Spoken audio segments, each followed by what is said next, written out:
thank everybody for being here and for providing the input you did. Not just the people who were in the courtroom here, but also those who provided written statements, both from the Floyd family and the defendant's family. I've read all the impact statements that were submitted earlier and listened carefully to all the input here today. And it is truly appreciated that you took the time to stay with this case and to provide me with input. I have reviewed the pre-sentence investigation and carefully considered all the facts of the case and the law, but my comments are actually going to be very brief because most of it's going to be in writing. I have a 22-page memorandum that is going to be attached to the sentencing order. And why am I doing it in writing? To emphasize the fact that determining the appropriate sentence in any case, and in this case, is a legal analysis. It's applying the rule of law to the facts of an individual and specific case. And that is why, as opposed to trying to being profound here on the record, I prefer that you read the legal analysis that explains how I determined the sentence in this case.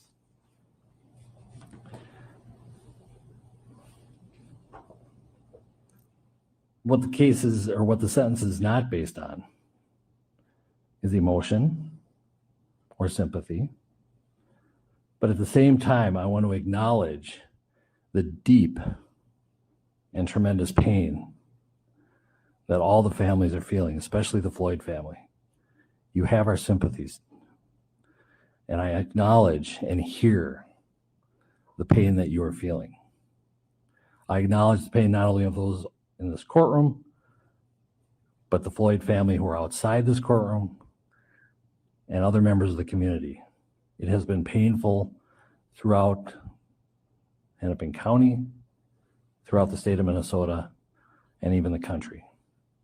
But most importantly, we need to recognize the pain of the Floyd family.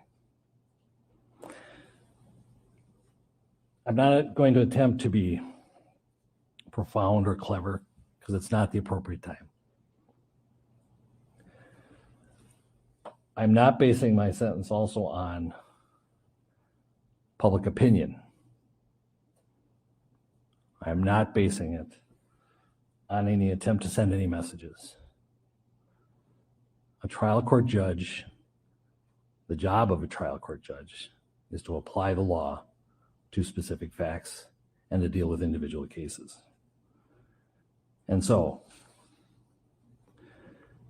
Mr. Chauvin, as to count one, based on the verdict of the jury, finding you guilty of unintentional second-degree murder while committing a felony under Minnesota Statute 609.19 subdivision 2 paren 1, it is the judgment of the court that you now stand convicted of that offense.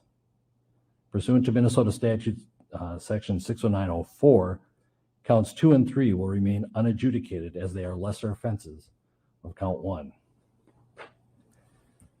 As sentenced for count 1, the court commits you to the custody of the Commissioner of Corrections for a period of 270 months. That's 270. That is a 10-year addition to the presumptive sentence of 150 months. This is based on your abuse of a position of trust and authority, and also the particular cruelty shown to George Floyd. You're granted credit for 199 days already served. Pay the mandatory surcharge of $78 to be paid from prison wages. You're prohibited from possessing firearms, ammunition, or explosives for the remainder of your life. Provide a DNA sample as required by law. Register as a predatory offender as required by law. And then you will receive a copy of the order and also the attached memorandum explaining the court's analysis. Anything further from the state? If this needs to be said, we just ask that it be executed forthwith. Defendant is remanded to the custody of the sheriff to be transported back to the DOC or whichever custody is currently holding him. Anything from the defense? No, Your Honor. All right. Thank you. We are adjourned.